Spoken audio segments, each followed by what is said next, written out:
SIR এর শুনানি চলছে, তা নিয়ে হয়রানির অভিযোগে দিকে দিকে প্রতিবাদ চলছে। আর এই আবহে আজকে পশ্চিমবঙ্গের এসআইআর প্রক্রিয়া নিয়ে তৃণমূল সাংসদদের করা আবেদনের শুনানি রয়েছে সর্বোচ্চ আদালতে।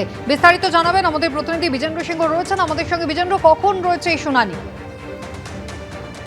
প্রথমে 12টার পরে শুনানি হতে পারে, তবে একাধিক মামলা রয়েছে। ইন্টারভেনশন অ্যাপ্লিকেশন সুপ্রিম কোর্টে ফাইল করা হয়েছে পশ্চিমবঙ্গের এসআইআর নিয়ে। একদিকে যেখানে তৃণমূল সাংসদদের অ্যাপ্লিকেশন রয়েছে, তার সঙ্গে অন্য অ্যাপ্লিকেশনগুলো রয়েছে যেখানে এই অভিযোগ করা হয়েছে যে বিএলওদেরকে হ্যারাস করা হচ্ছে, তাদেরকে আক্রান্ত করা হচ্ছে। এই ধরনের অ্যাপ্লিকেশন রয়েছে সুপ্রিম কোর্টের কাছে।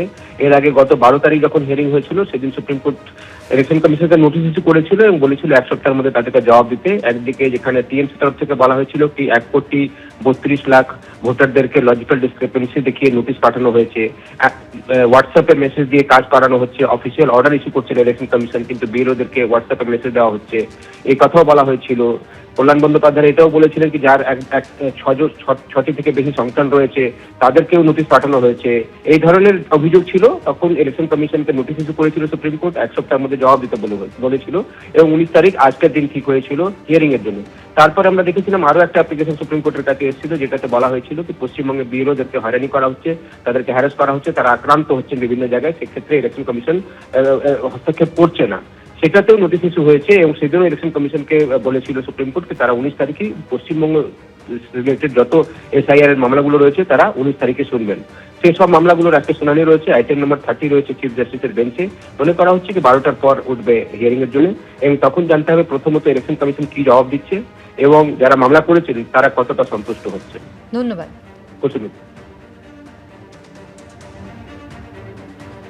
সুপ্রিম কোর্টে আজ শুনানিতে কি উঠে আসে সেদিকে অবশ্যই আমাদের নজর থাকবে। অন্যদিকে আপনারা জানেন যে এসআইআর এর শুনানি নিয়ে একাধিক অভিযোগ, আর এবার সোনারপুরের এক বিএলও তিনি অভিযোগ করছেন যে এসআইআর এর লজিক্যাল ডিসক্রিপেন্সি যাচাই করে দেবার পরও ফেরই একই ব্যক্তিদের শুনানিতে ডাকা হচ্ছে, বারবার একই কাজের পুনরাবৃত্তি হচ্ছে, এমনই অভিযোগ করলেন সোনারপুরের বিএলও।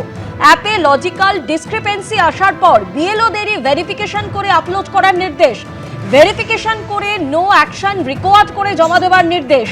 যে ব্যক্তিদের ক্ষেত্রে নো অ্যাকশন রিকোয়ার্ড করা হয়েছে সেই ব্যক্তিদের নামেই ফের শুনানির নোটিশ এসেছে, একই কাজ বারবার করতে হচ্ছে, অভিযোগ সোনারপুরের বিএলও।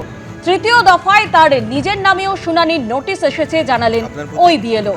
বিএলও তরফে এই সোনারপুরের বিএলও তিনি যে অভিযোগ করছেন যে বারবার একই কাজের পুনরাবৃত্তি হচ্ছে, অ্যাপে লজিক্যাল ডিসক্রিপেন্সি আসার পর বিএলওদেরই ভেরিফিকেশন করে আপলোড করার নির্দেশ, আর এই ভেরিফিকেশন করে নো অ্যাকশন রিকোয়ার্ড করে জমা দেওয়ার যে নির্দেশ, যে ব্যক্তিদের ক্ষেত্রে নো অ্যাকশন রিকোয়ার্ড করা হয়েছে সেই ব্যক্তিদের নামেই ফের শুনানির নোটিশ এসেছে, ফলে এক কাজ তাদের বারবার করতে হচ্ছে, এমনই অভিযোগ করছেন সোনারপুরের বিএলও। লজিক্যাল ডিসক্রিপেন্সির ব্যাপারে একটা কথা আমার বলার আছে, যেটা হচ্ছে যখন প্রথম দফায় আমাদের অ্যাপে লজিক্যাল ডিসক্রিপেন্সি এলো তখন বলা হলো যে যাদের আপনারা ভেরিফিকেশন করুন, যাদেরকে আপনার মনে হচ্ছে যে এদের কোনো ডকুমেন্টস জমা দেওয়ার দরকার নেই বা কিছু দরকার নেই, আপনারা নো অ্যাকশন রিকোয়ার্ড করে দেবেন। তো আমরা সেটাই করেছিলাম। পরবর্তীকালে ফের আবার সেগুলোই ফিরে এলো অ্যাপে এবং বলা হলো যে এদের থেকে ডকুমেন্টস নিন, প্রয়োজনীয় যথার্থ ডকুমেন্টস নিয়ে আপনি একটা ডিক্লারেশন দেবেন, সমস্ত ছবি তুলে অ্যাপে আপলোড করুন। সেটাও আমরা করলাম। তারপরে সেইগুলোই আবার ফেরত এসছে হিয়ারিংয়ের জন্য। মানে একই ঘটনায় পুনরাবৃত্তি হচ্ছে। এই মুহূর্তে টেলিফোনে আমাদের প্রতিনিধি রঞ্জিত হালদার আমাদের সঙ্গে রয়েছেন। রঞ্জিত, আমরা শুনলাম সোনারপুরের বিএলও তিনি অভিযোগ করছেন যে বারবার একই কাজের পুনরাবৃত্তি হচ্ছে, কেন তিনি এই অভিযোগ করছেন?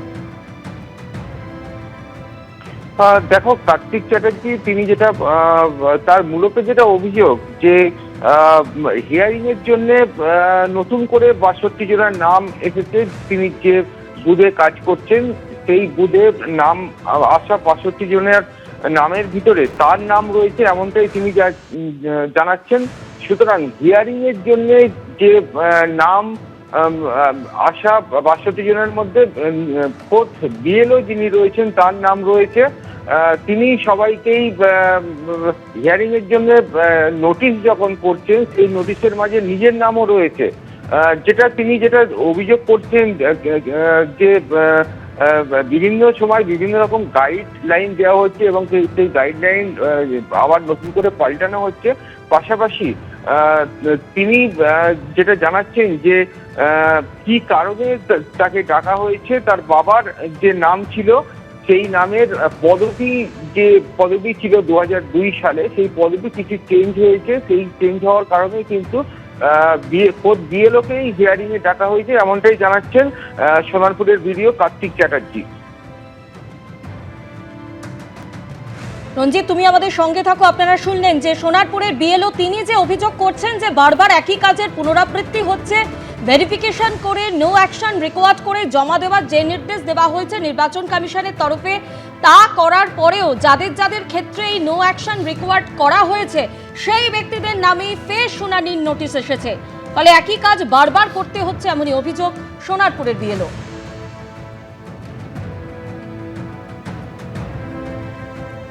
টেলিফোনে আমাদের প্রতিনিধি রুমা পাল রয়েছেন। রুমা, যে অভিযোগ করা হচ্ছে যে বিএলও তরফে, সোনারপুরের বিএলও যে ব্যক্তিদের ক্ষেত্রে নো অ্যাকশন রিকোয়ার্ড করা হচ্ছে তাদের নামেই ফের শুনানির নোটিশ এসেছে, এই বিষয়ে নির্বাচন কমিশনের কি বক্তব্য?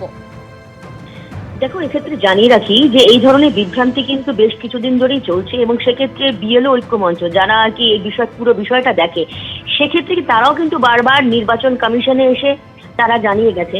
কারণ প্রত্যেক সময় দেখা যাচ্ছে যে বিএলও অ্যাপে একটার পর একটা কিন্তু অপশন আসছে, সেখানে এটাও ঠিক লজিক্যাল ডিসক্রিপেন্সির ক্ষেত্রে দেখা যাচ্ছে কারো হয়তো কিছু সামান্য ভুল রয়েছে, নামের বানান ভুল, বা সেক্ষেত্রে কিন্তু প্রথমে বলা হয়েছিল বিএলওরাও এটা ঠিক করে দিতে পারবে, কিন্তু পরবর্তীতে দেখা যাচ্ছে যে একটার পর একটা অপশন আসছে এবং সেক্ষেত্রে এবং তাকেও কিন্তু হিয়ারিং নোটিশ দেওয়া হচ্ছে এবং তাকে আসতে হচ্ছে একদম হিয়ারিং সেন্টারে এবং সেখানে কিন্তু তথ্য দিতে হচ্ছে। এই নিয়ে কিন্তু একটা বিভ্রান্তি তৈরি হয়েছে এবং অন্যদিকে অবশ্যই বিএলওরা যেহেতু কাজ করছেন, ইআরওরা করছেন এবং সেক্ষেত্রে কিন্তু মাইক্রো অবজারভাররা রয়েছেন।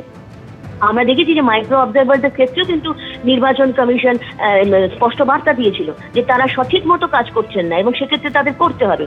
কোথাও একটা দেখা যাচ্ছে যে এতজন হয়তো এই কর্মকাণ্ডে জড়িত রয়েছেন, সেক্ষেত্রে কোথাও কোথাও কিন্তু বিভ্রান্তি তৈরি হচ্ছে এবং বিভ্রান্তি তৈরি হওয়ার জন্যই কিন্তু এই ধরনের পরিস্থিতি হচ্ছে, এমনটাই কিন্তু মনে করা হচ্ছে।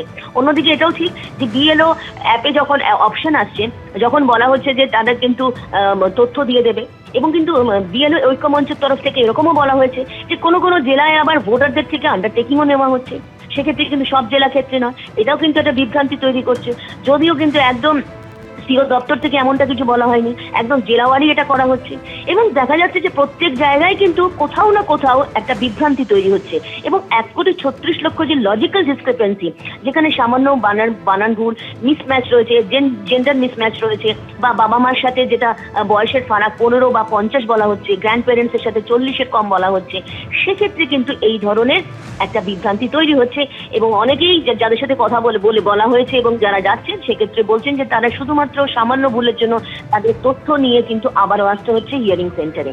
সেক্ষেত্রে দেখো, সিও দপ্তর থেকে এমনটা কিন্তু সবসময় বলা হচ্ছে যে নির্দেশিকা দেওয়া হয়েছে, যেমন ভাবে নির্দেশিকা দেওয়া হয়েছে ইসিআই তরফ থেকে, সেরকমই কিন্তু ডিওর মাধ্যমে ইআরওদের কাছে পৌঁছেছে এবং বিএলওদের কাছে পৌঁছচ্ছে। যদিও এই বিএলও অ্যাপ যেগুলো বারবার কিন্তু পরিবর্তন হচ্ছে, অপশন আসছে, পুরোপুরি কিন্তু ইসিআই তরফ থেকে হচ্ছে এবং যেখানে কিন্তু অপশন নিয়ে আসা হচ্ছে। তবে এটা ঠিক এই ধরনের একটা অপশন আসার ফলে এবং এই ধরনের বিভ্রান্তি তৈরি হওয়ার ফলে কাদের ডাকা হবে এবং কাদের ডাকা হবে না, এবং সেক্ষেত্রে এটাও ঠিক যাদের লজিক্যাল ডিসক্রিপেন্সি সামান্য রয়েছে তাদেরও যে ডাকা হচ্ছে, এটা নিয়ে কিন্তু একটা প্রশ্ন উঠছে। এবিপি আনন্দ, এগিয়ে থাকে, এগিয়ে রাখে।